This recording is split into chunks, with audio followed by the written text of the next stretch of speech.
Ah, una muna, organize yung KAPGU, mga civilian, mukhang pulis. Mga pulis Makati po yun eh. Pulis Makatingin. Ang dami nun eh. Mga civilian yan, may baril, mag-organize. Kakausapin si chairman. Pagkakausap kay chairman, susunod yan, PCP. Police Community Precinct. Susunod yan, Commander, Presinto. Susunod yan, ahensya ng local government. Yun yung DPS, o like in our case, DPS. O doon na susunod si Edina, saka si Pati. Doon na po nangyayari ang lahat. So my point is, Mr. Chair, dapat magkaroon na ng basic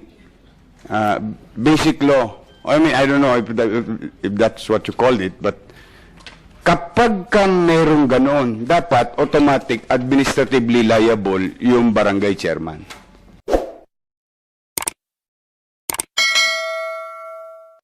Prompted you to do this? Are you trying to inspire all other LGUs? Is this a part of a campaign promise, or you are just complying with Section 16 of the Local Government Code to implement the General Welfare Clause provision? So, pero bago yon, talagang binabati natin si Mayor Isko for initiating that move. You have the floor, Mayor. Thank you, Mr. Chair. To the members of the committee, good morning, and other guests. Well, thank you for this opportunity, Mr. Chair. Well, una, as like what the Supreme Court said, road, alleys, boulevards are beyond the commerce of men. For so many years, I've been hearing that when I was even in the law, during my stint in law school, laging pinaulit-ulit sa amin yun. And in fact, like what you have said, Mr. Chairman, yung Section 16 of the Local Government Code, which is the General Welfare Clause. But bago maging technical, Manila was like masyado na naging chaotic. Marami na ako naririnig ng mga senior citizen na nakakating trip sila ng biyahe ng ng Divisoria, Cubao, kasi nagkakating trip na sa Abad Santos. And the reason behind it is the entire recto from Asuncion to Abad Santos, that total of 8 lanes, more or less, are closed to public utility vehicle access. And even to the point, maraming senior citizen nangadapa, dala ng hindi na talaga, kahit maglakad, hindi na makapasok ng Abad Santos. So this was an issue of the people of Manila. So during the time, yes, I agree with the chair that it is our commitment to the people of Manila during the campaign. So immediately when we were fortunate to win the election, we are already dead set in our mind on what to do. And for so many interviews, I was asked, anong unang gagawin sa Maynila? Ay literal po talaga yon, hindi po yun metaphor. Talaga pong paliliguan namin ng Maynila. Dahil nga ho ang Maynila naging dugyot, naging banilin, libagin, parang there's no government, sort of saying. But everybody wanted the peace of the street. Everybody wanted the peace of the enterprise. Whether politicians or individuals or sino man yung mga organizer o mga siga-siga. So, kaya po, yun talaga ang nagtulak sa amin. To put order in the streets of Manila. At ang maganda po nito, Mr. Chair, TYO ito. Wala ho itong tosgas. Wala ho talaga. Kasi tingnan ninyo, sa totoo, to be honest and to be technical about it, ang nagastos ko lang yata in 3 weeks, 125,000. O 150,000. Nag-file lang ako ng bond. Nanalinis yung Recto, Soler, Wanluna, Tondo, Wanluna, Binondo, Dagupan, Blooming Treat, Carriedo, Raon, Quezon Boulevard. TYO yun. Paano naging TY? Meron naman kami city engineering, meron naman kami DPS. Meron ding utaw yun. Mga empleyado namin. Existing. 15 at 30, na sweldo yun. Meron din kaming mga natitira pang supplies. So, we really try to be imaginative in such a way that ano ba talaga ang gustong mangyari ng pamahalaan at ng tao, anong inaasahan ng tao. So, nangyari na yung nangyari. Pero meron lang akong isi-share, if I may be allowed. Your Honor, gusto niyo bang malinis ang kalye? Simple-simple lang. Huwag kayong tatanggap. Huwag kayong tatanggap ng tangga. Awan ng gaila. Umpisahan nyo na po yan sa barangay chair. Ano po? Total, anyway, gagawa naman kayo ng batas eh. Gagawa naman, I would assume that the committee will come up with something with this. Simula po yan sa chairman. Una muna, organize yung kapgo, mga sibilyan, mukhang pulis.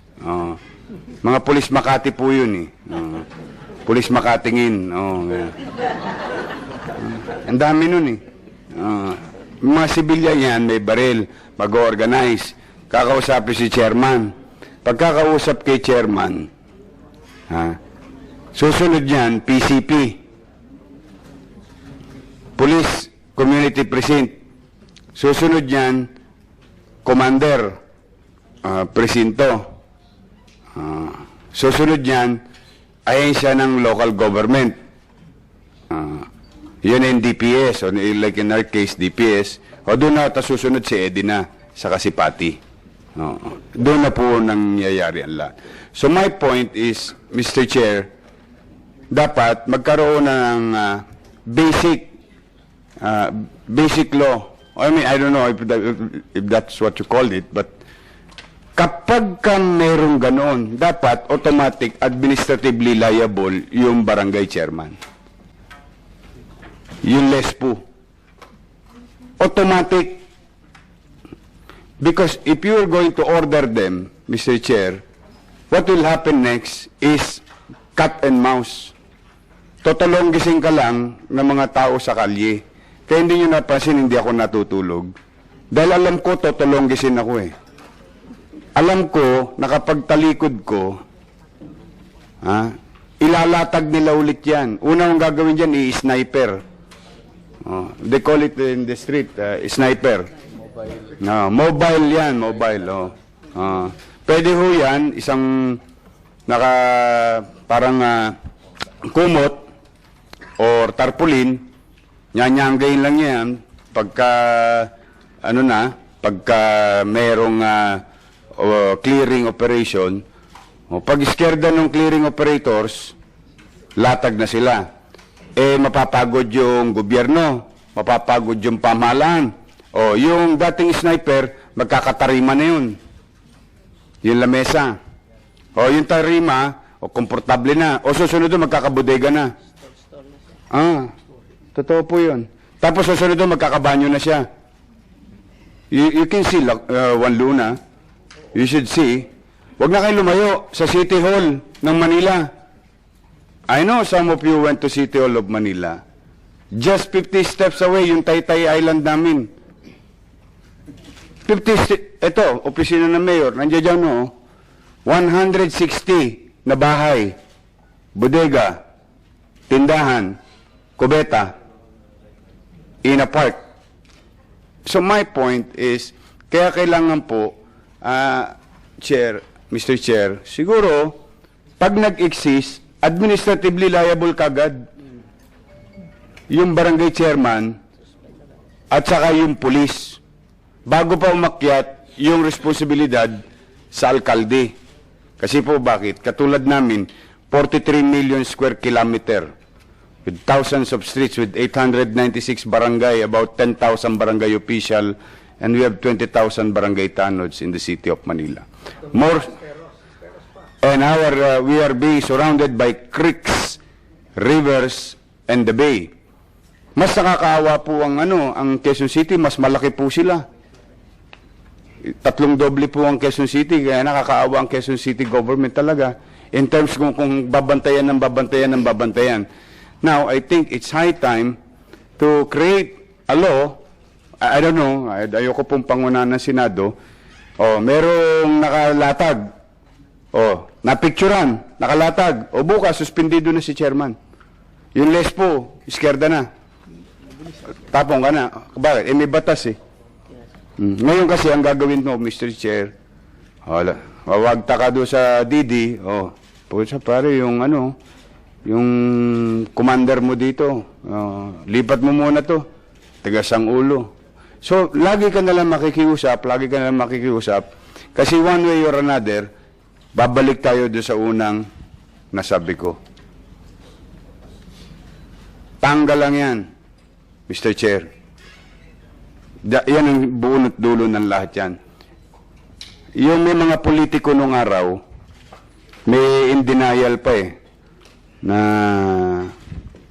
sabi, wala daw pera sa rekto.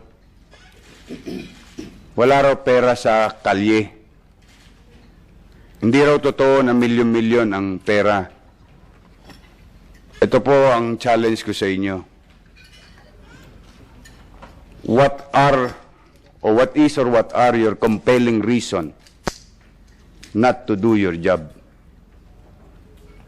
Basic lang mo yan. Anong nagtutulak sa atin para, sa totoo po, wala naman po kaming ginagawa. In-implement lang po namin yung, sa tingin namin, gusto lang namin maibalik sa taong bayan yung kalsada. Total, nahirati na po sila. Nahirati na sila ng dalawa. Kasi amin, in our case, I'm not speaking in behalf of Metro Manila. 2 decades. Sabi nga ng tao, may kalye pala yung rekto. Ito ba? So sa amin lang, hindi naman siguro masama sa aming mga tagapamahala na muli naman makamtan ng taong bayan sa pangkalahatan yung kalye. Ngayon, ano po naging epekto? Ayun na. Naging matik. Nawala yung cutting trip. Bakit? Nakakadiretso na yung Baclaran Divisoria, Cubao Divisoria, MCU Divisoria. Lahat po kasi yan, ang ending yan, Divisoria. Talagang dyan po lahat yan sa Asuncion. Tapos, kami po ba naging madamot sa ating mga kababayang malilit? Ay, hindi po. Ang clear namin, yung backbone. Saan namin sila inilagay? Sa fishbone. Perpendicular road. Tas piyait-piyait kami. Dalawang lane. Left and right. Sa vendor. Center lane. Total of 1 lane ang size amin, city government, para sa taong bayan. Tapos inalis lang namin yung tangga, siyempre. Alam mo naman dyan, talagang marami pa rin na mga enterprising individual. So really, hindi pa kami successful. We're just starting. And I'm happy that President Duterte came up with a policy during the SONA. And I'm happy that Secretary Anyo came up with a memo. Why? At least, ito, hindi na kami mapagbibintangan ng kapritsyo lang ito or shenanigans. Epal lang. Ito, meron na kami memo ng DILG. Iyohoyo kami nito pagka hindi kami tumapad. Kumbaga, kaya ako kami natutuwa sapagkat ngayon po, ang nangyayari, nagiging pangkalahatan na. Kaya sa ating mga manunood, sa ating mga kababayan, ang MMDA, naatasan na rin, ang DILG naatasan na rin, ang local government. So, kaya siguro, the best way to do it, kung talagang desidido tayo, once and for all, Mr. Chair, basta nag-exist, ganun na lang, nag-exist, automatic, strike one, maniwala kayo, there is 44,000 barangays, 42,000 barangays all over the country, 1,600 LGUs. It's really hard to, pag sinabi nating testing muna, o tikim-tikim, lalo lang lilito. Dapat to talaga, there must be certainty so that we, in the local government unit, following one direction. So, yun po, Mr. Chair, yan po ang maliit naming karanasan sa loob ng isang buwan at 5 araw. Opo, marami pang challenge. Before we proceed, I'd like to acknowledge the presence of the following city administrators from Las Piñas, Mr. Balagulan, Mr. Ariel Inton from Quezon City, Mr. Jeronimo Manzanero, City Administrator of Pasig, the City Administrator of Parañaque, Fernando Soriano, the City Administrator of Pasay, Dennis Acorde, from Makati, Mr. Michael Camina, Councilor Raul Roco from Muntinlupa City, and from Malabon, Attorney Escalada. Meron ba akong hindi nabanggit? Salamat sa inyong pagdating. Siguro narinig nyo na yung... Mr. Chairman, Yes. maybe acknowledge also our Assistant City Administration, Bebot Kimpo of Quezon City. Hindi, wala dito sa pangalan. We Bebot acknowledge your Kimpo. presence. I'm sorry for that.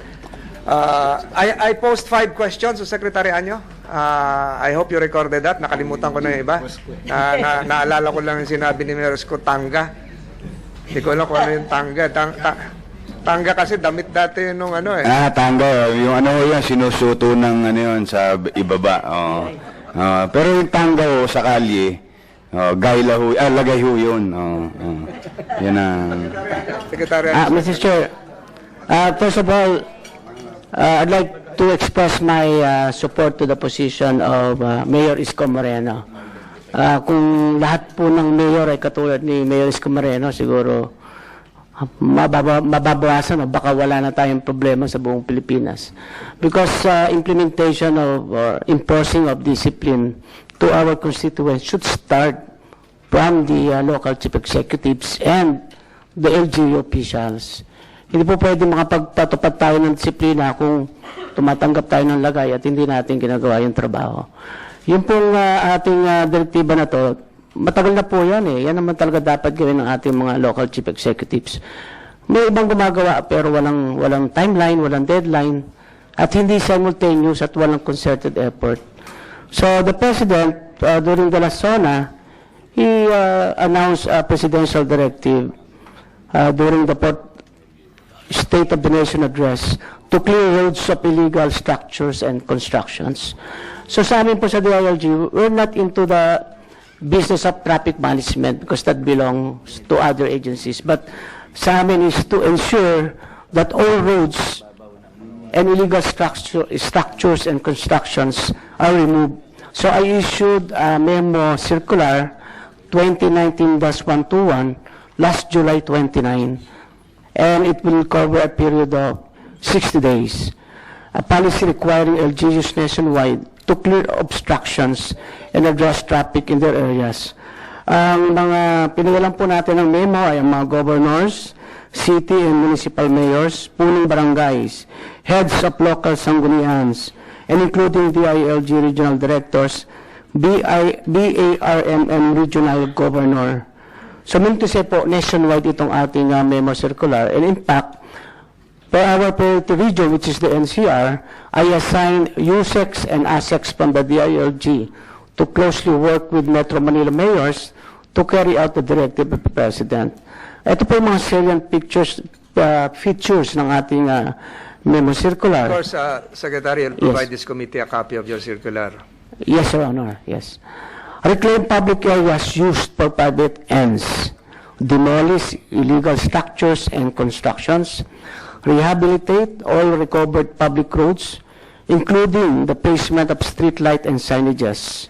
Address displacement issues and revoke permits that allowed private entities to occupy public roads, and revisit ordinances and similar measures that are contrary into this MC.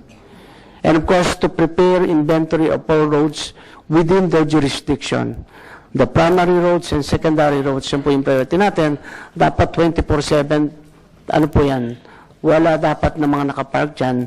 Yung tertiary road natin, kung saan nandun yung sa mga barangay, magkakaroon po dapat ng measure dyan ng one-side parking at night time. Dapat pag daytime, malinis din po yan. Simple lang yan, but it would be a big help to our constituents. So ito pong MC na to ay nag-start July 29.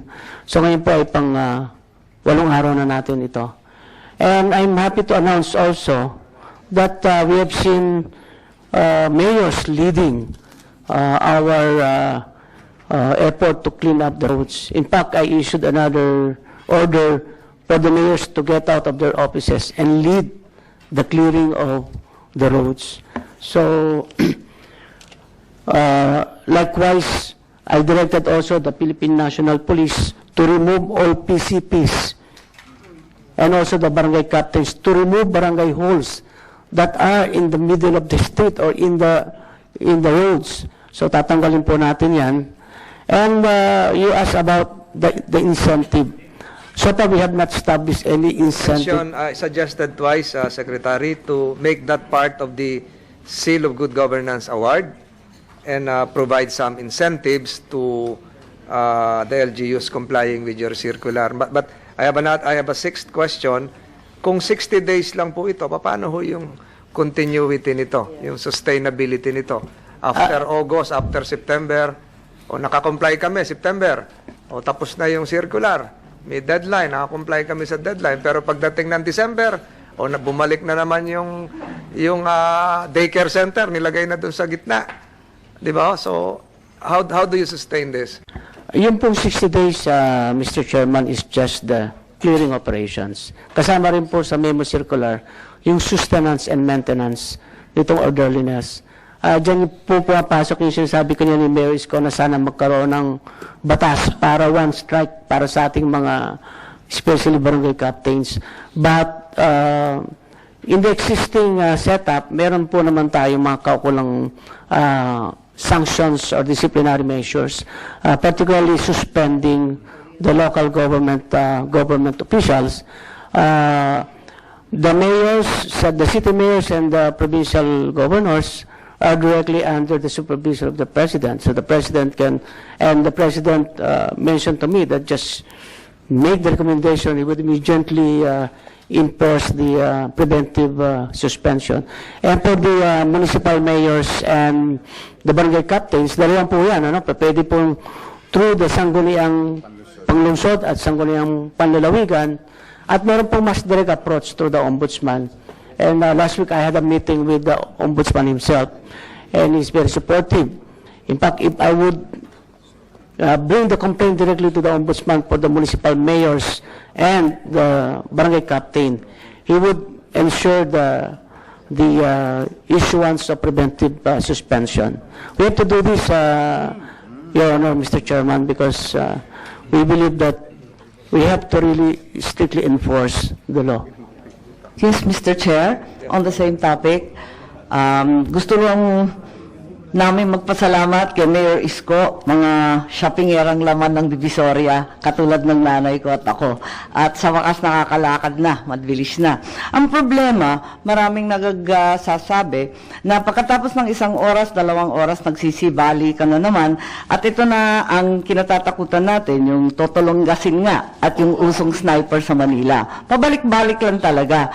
At may pumupuna pa nga na yung pulis at yung ating mga DPS, yung ating mga engineering office have much better work to do than to keep clearing these people every hour on the hour.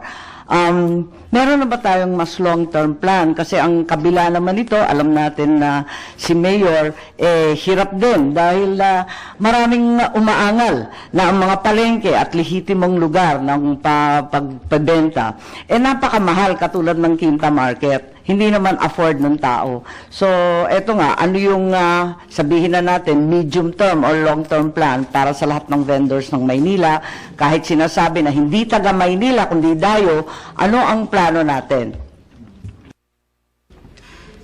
Thank you, Madam Senator. Well, kami po, katulad na nabanggit ko sa bandang huli kanina, we tried to accommodate as many as possible. Pero ako po, personally, hindi po ako maakap ng posing hindi ko kayang yakapin talaga eh. I can only do this much, but the others should also do the same. For example, I hope our neighboring cities will not get offended. Pasensya na kayo. Some of these vendors are from Baclaran, some of these vendors are from Parañaque, and some of these vendors are from Malabon. So, kasi naging anong tawag dito, minahan ng opportunity ang recto, so everybody wanted to go there. But in our case, kita po ninyo, no, hindi naman no kami perfect talaga yung nangyari. Mapapasin ninyo yung recto, tingnan nyo yung bangketa, may tinda pa. Because what we're after is basically clear the streets. Let people use the street. Literal. Non-negotiable. So, tapos pagpapasin nyo, pagpupunta kayo ng Ilaya, Santo Cristo, Haboneros, Carmen Planas, Tabora, no? Pakikita nyo, nandoon naman sila. Same thing with Quiapo, non-negotiable ang Carriedo. Pero pag tinignan mo doon sa Hidalgo, Villalobos, okay naman. Katulad halimbawa ng Plaza Miranda, sabi ko, doon sa PCP Commander, si Major, sabi ko, non-negotiable yung Plaza Square. Kasi yung spill ng mga magsisimba, ayoko sila nag-i-spill sa Quezon Avenue, kasi yung Quezon Boulevard, kasi yung Quezon Boulevard, Major Thoroughfare, baka magka-aksidente. Kasi dati doon na nga nag-i-spill ang tao tuwing Biyernes. O ngayon, nag-i-spill. Isa naman nilagay yung vendor doon sa Gedli. Andiyan lang sila. Sa may square. Gilid. Gilid. Gilid. Ayan. Andiyan lang siya. So, nakapaghanap buhay naman sila. So, Mayor, ilan sa tingin mo yung dapat i-accommodate talaga? May bilang na ba yan? More or less, we're talking of about easily 5,000 to 7,000. Ilan dyan ang maa-accommodate mo at balak mo i-accommodate on a more permanent basis? It will never be permanent, Madam. I beg your indulgence. I cannot make it permanent because this is streets. This is what we call by tolerance and by compassion. This is now... So, tiisan lang tayo muna. Opo, talagang parang nagbabalanse ka lang ng na okay, kala ko ba beyond the commerce of men? Bakit ito, kalye? So, you're trying to govern in such a way, this is the general public, this is for some, itong mga mahihirap nating kababayan. But along the way, Chairman Lim, we've been talking about making available space with regard if the Senate or another department which we have to talk to is DNR, yung mga creek namin, these are spaces sa mga makabagong bansa o makabagong mga mauunlad na bansa. Creeks are now being utilized as a space, whether green space or parking space. Or even just a temporary area for commerce. Yan, yun po, Madam Senator. Napakaganda po nung idea ninyo. Yep. Na kung saan, sa Makati nga, nagawa nila eh. Nagkaroon pa ng sinihan eh. Yung creek eh. Oo. Sa Maylong.